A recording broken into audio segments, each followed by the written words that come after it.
Welcome everyone back to the not quite train room. Obviously, we are back on the Tyco setup.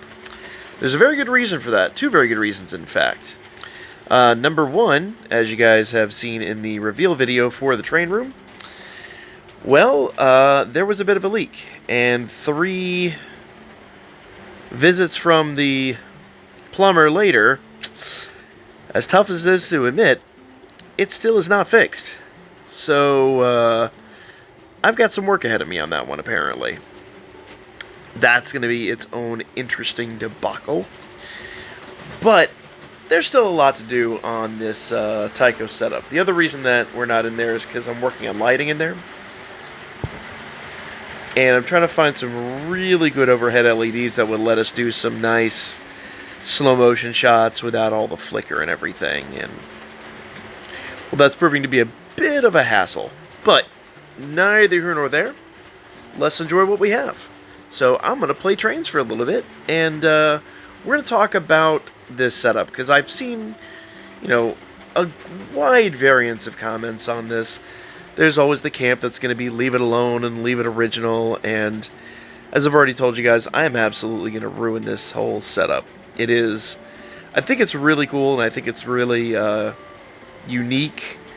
In fact, I've had quite a few people tell me how unique it really is, but ultimately, at the end of the day, I really want something indicative of model railroading and more modern model railroading. So, if I have to,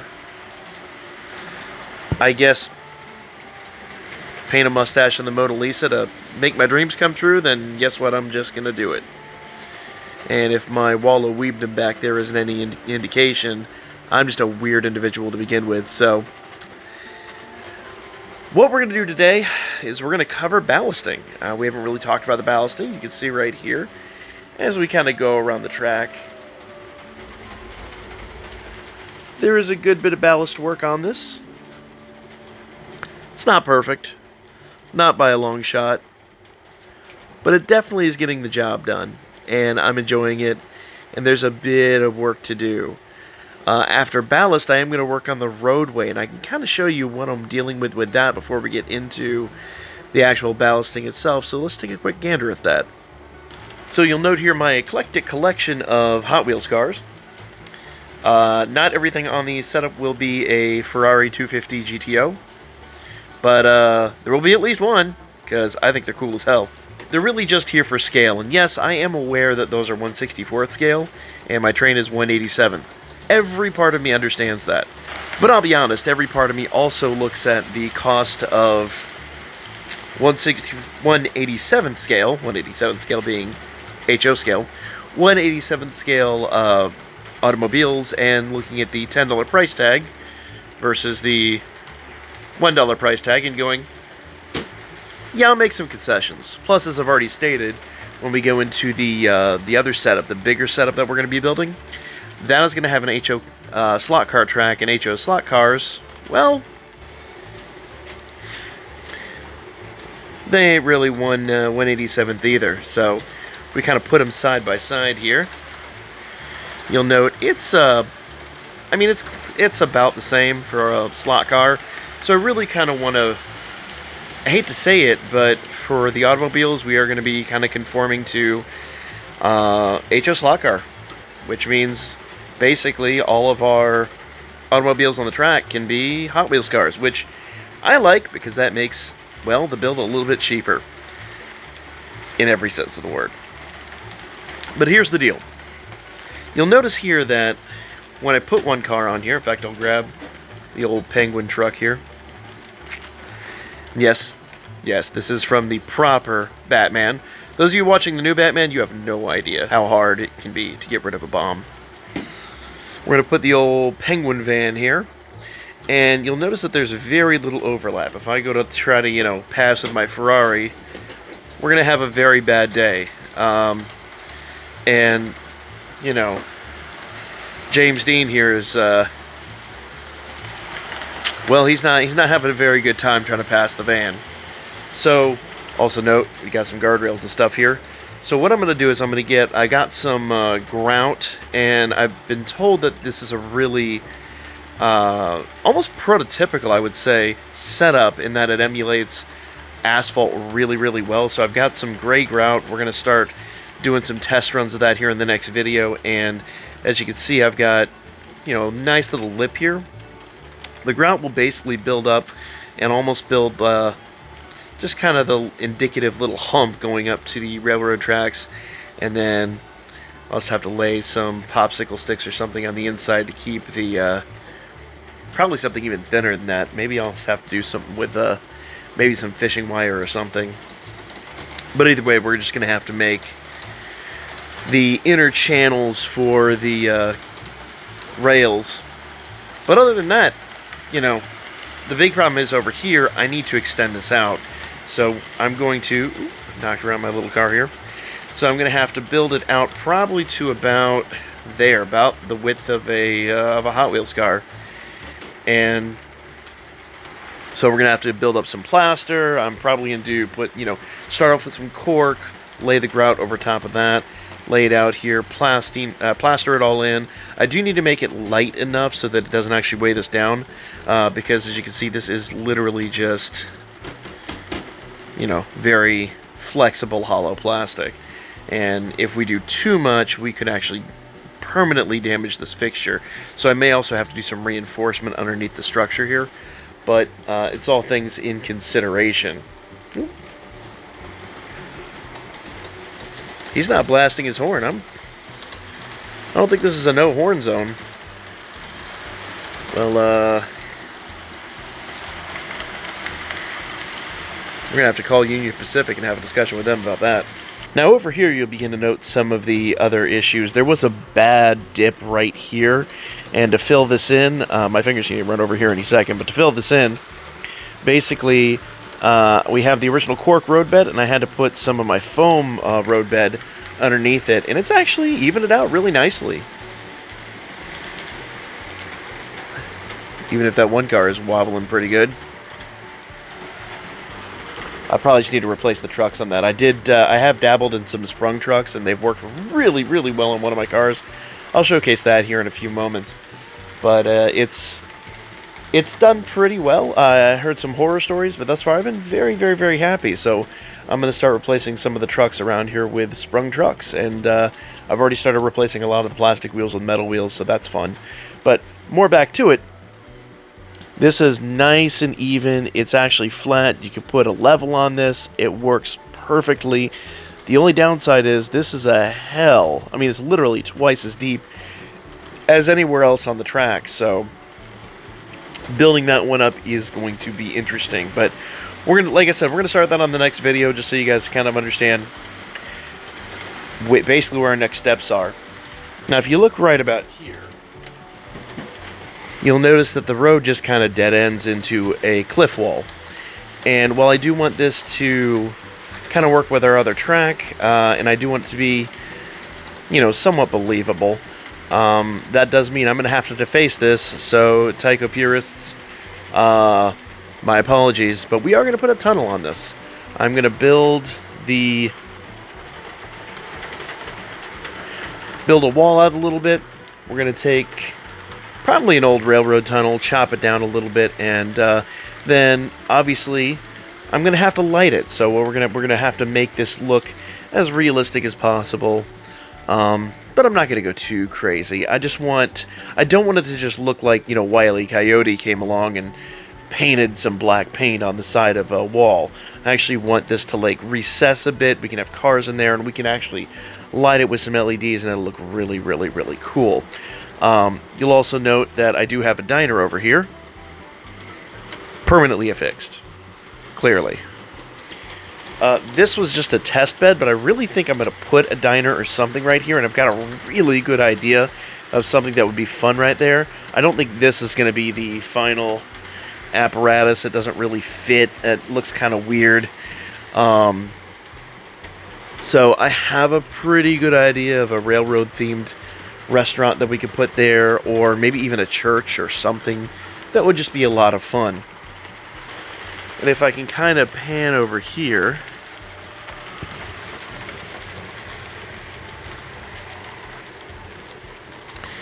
you'll see the road just kind of goes off into La La Land. And there's kind of a road here, but I'm just going to ignore that. I'm more or less worried about this area. Because, once again, the road just kind of dead ends and there's nothing there. So, once again, purists, my deepest apologies. But since I am going to put this into the other layout, albeit this is going to be kind of recessed into that wall you guys saw, what I do want to do is put a bridge coming off of it and obviously going over the other track. And originally I was going to do a bridge out situation, but I actually realized that if we put a mural behind this on the other track, then the bridge can just go off into the mural, and that'd be a lot of fun. I've seen a lot of people do that, and that looks like that's going to be a ton of fun. That's why we're not doing that on this episode, but these are some of the future plans that I've been kind of eyeballing. And as you can see, the train, it runs well. There's a couple of rough spots still. You know, there's just some fine-tuning, and a lot of that, as I've said before, just does come with the territory of this being very aged, dare I say decrepit, not really, but extremely worn plastics.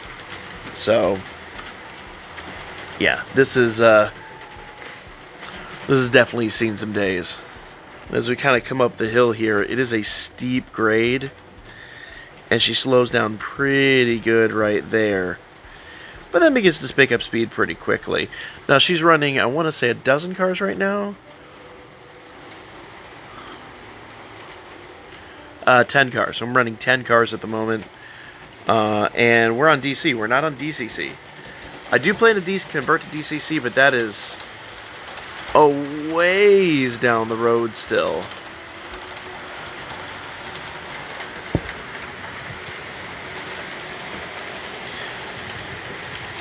But even with the steepness of the grade, she does pretty darn well.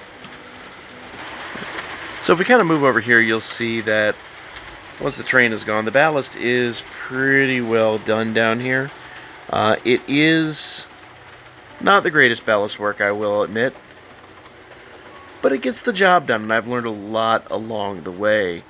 And I'm just really excited and ready to get moving on with the next section. So let's go ahead and lay a little ballast. I'll show you my technique, and yeah, per usual, you guys will critique me in the comments section.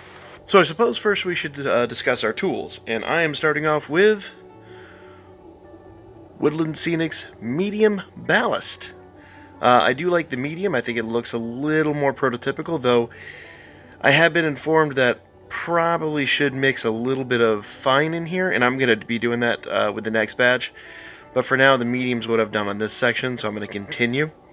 And of course, we have to adhere that somehow, so being the scientifical type, Elmer's glue. We're just going to use some regular Elmer's glue.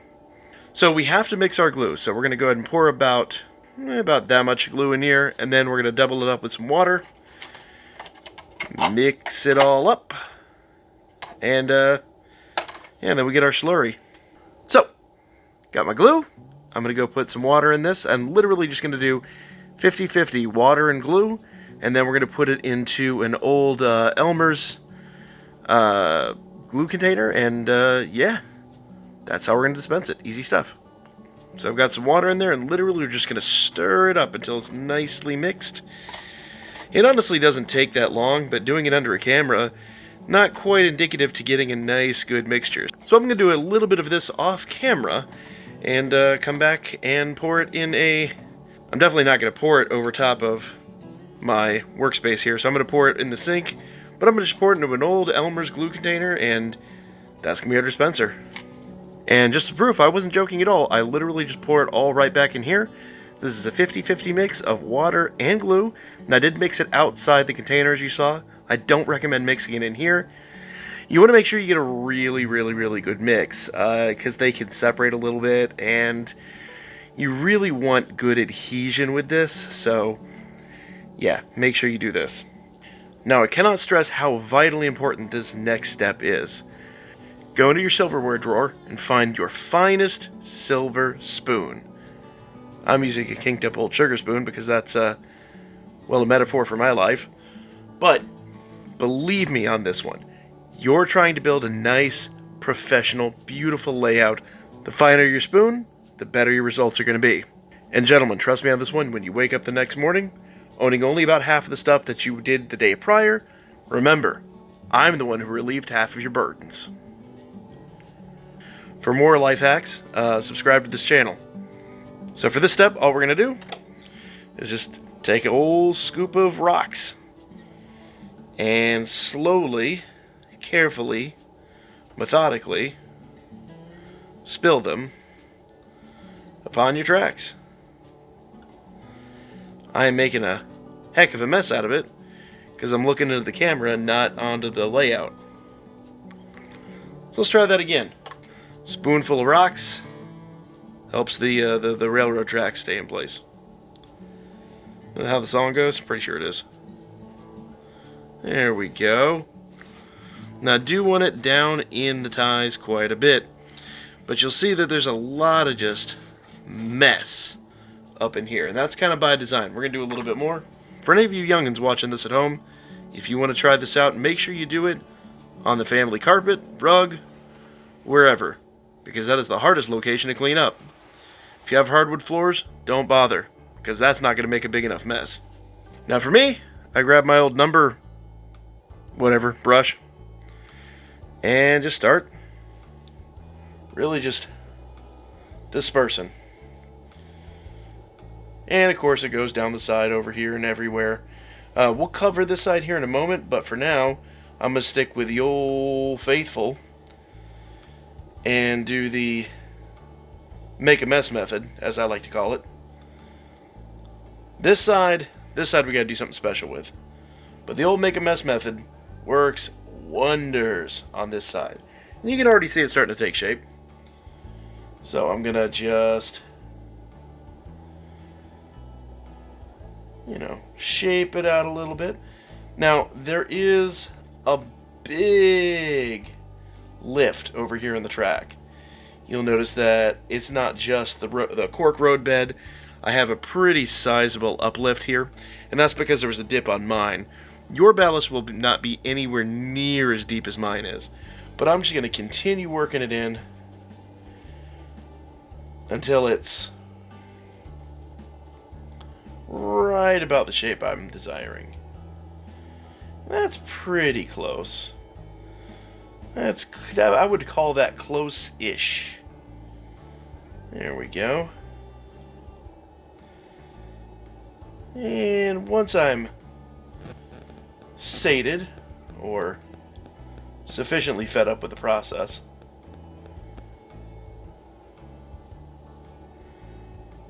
one eternity later. Nah, it doesn't look half terrible. Now once I'm sated, or at least sufficiently fed up with the process, I'm going to go ahead and spray it down with a little isopropyl alcohol, and then we'll get our glue laid down. But first, I'm going to fill all this in here, and do this all at once.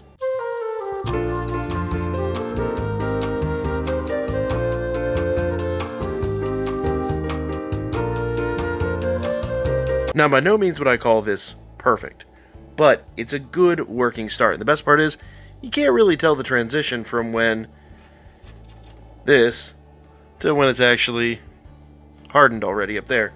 So, this is where I take a spray bottle of isopropyl alcohol. You want 70% isopropyl, and you need it in a spray bottle. Believe me, this is a massive, massive requirement. I'm not even joking about this one, because this breaks up your surface adhesion. If you do not do this, I'll show you what happens. In a nice close-up, just to make sure you fully understand what's happening here. Okay? Notice it is just picking up all of my glue and my rocks and just displacing and moving them around. This can work, but it is a major, major pain to deal with. I gotta work back in there, and the nice part is, because this area of the ballast is deep enough, I am gonna come back in here and probably build up some dirt and whatnot. So it's not gonna, the base of the ballast shouldn't look too deep in the long run. But you did see how it kind of bubbled up. If I just take my alcohol mix, just give us a little Gentle spray. You don't want too much, but you do want good coverage. That's probably a bit too much. But if I just take my... And a lot of people use an eyedropper. I've found that this isn't really that big of a deal. But just drop it. See, now it just kind of soaks in. So here we go.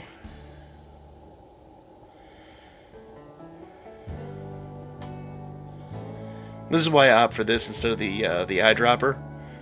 Just because I can really get heavy-handed with it. Especially in areas where it's this thick. Now, if I get too much on here, it's not going to be that big of a deal. You can actually see where I'm starting to run out of where I dropped my alcohol. Yep, alcohol mixture's not as good there. And I'll actually work this in a little bit with my fingers. Fingers clean pretty effectively. And I can always add a little bit more ballast and fix some issues here. You can see it looks like it's a little lower than I would like it, but once this is dried, I can do another layer, and I found myself doing that a lot, especially in these really deep areas. Now I've got a little bit of extra there. Even if you do wind up with a little bit of extra, you can just take the edge of a cloth, and it soaks up the glue pretty effectively. Now the really nice part is, most of you guys are going to be working on just regular, ordinary, that sounds horrible, I don't know if you can hear that. You can be working on ordinary, everyday, just wood or foam or whatever. I gotta be a little cautious because I am working on, very ancient, old plastics here. But it still does such a really stand-up job. I'm a bit on the anal side, so I like to come in and just clean it up a little bit with my finger. But that's pretty much it. That ballast will then take I give it a good 12 to 24 hours to dry before I do much with it. I'm going to put another layer on it, but then as far as what's here inside the track, this is really easy. We just, once again, take our spray bottle. I'm just going to get it a little moist. Not too crazy. And then just literally just let the glue run in there. Oops. Things like that tend to happen at our age, doesn't it? There we go. Once again, that's why you keep a nice little cloth on hand. Very nice. And then, once again, I can just come in here and work it in. If I find that it's not enough, I can always come work it over. If you really want to get crazy with it, once everything's dry, you can throw the isopropyl on here, and it'll clean up the tracks. The tracks will get rid of that milky tone that all my track has. I just haven't gone through and cleaned them all up, but just, once again, a little bit of 70% isopropyl after the fact does a wonderful job. Now that does bring me to this area right here. I left this undone. I thought I could use the other method up there, but unfortunately I just don't have enough of the corkboard to show you this. So if you're ever working in an area, and the vast majority of people watching this aren't going to be in this situation, but if you're working in an area where you've got just this very sheer face, but you have your cork road bed, there's something you can do here that will help you out immensely. It makes life a lot easier. Let me show you what I do here.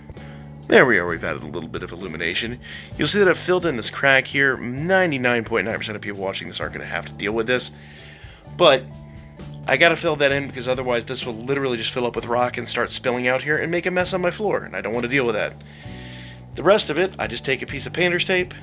I'm gonna cover up most of what I don't want covered with rock here, kind of take it up to the edge, so to speak, and build a little bit of a lip out of here. Now, this kind of seems like common sense, and much to my surprise, it is. But now, instead of using our mixture of glue, I'm literally just going to put a little glue on my finger and just run it along the bead.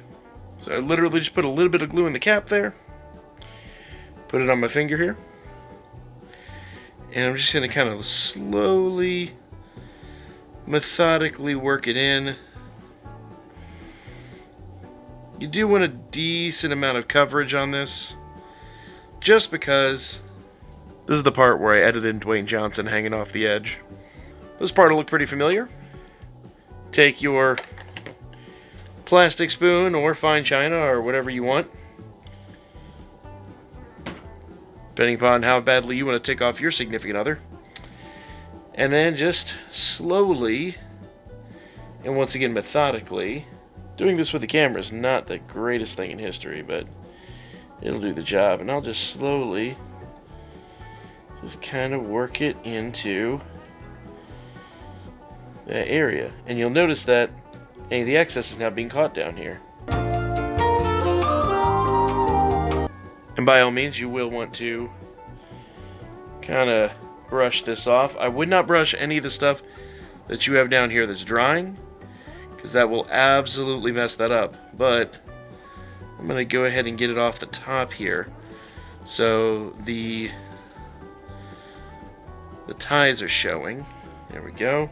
And this actually is made a lot easier if you have a shop vac and you can just vacuum it up after it dries. But I do not. I mean, I guess I do, but it's not the process I want to go about. So I'm going to do this the hard way. And the best part about this is I can still come in, give it a little bit of dampness. Not too much. And this will just help it set that little bit more. There we go.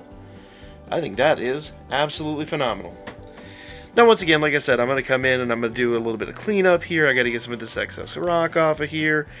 I've got to brush some of the other rock off and vacuum some up and work some in under the cracks. But that's the gist of it. You do this 2 or 3 times. In this area, I probably have one more coat. I won't need to go too crazy with it. Now, you will note I do have a little bit more work ahead of me because I've got to go all the way from over there to over here. So, yeah, we've got some work ahead of us, but not that big of a deal. You saw how easy this was? It's really not the hardest process in the world, and it's Mondo effective. This is time consuming, it gets things done, but, you know, the simple fact that I can then take all of this and then, you know, lay it somewhere else on the track, I can actually go put it in the other side. But, yeah, that's ballasting. Really simple, really straightforward. Time consuming, but, you know, at the end of the day, it makes a really nice effect. And so that is pretty much ballasting. You can kind of see the results. I think it looks really good, especially right in here. We got a decent chunk done over there. It's almost completely done. And I stand by the results. Once again, we just got to finish that little section we started tonight. And I've got to do a little bit of cleanup, get the ties, you know, reverted to their back to their native color, but that's just going to be a little bit of alcohol work. But all in all, I'm extremely happy with the results. Let me know what you guys think down below. I'm sure many of you already have.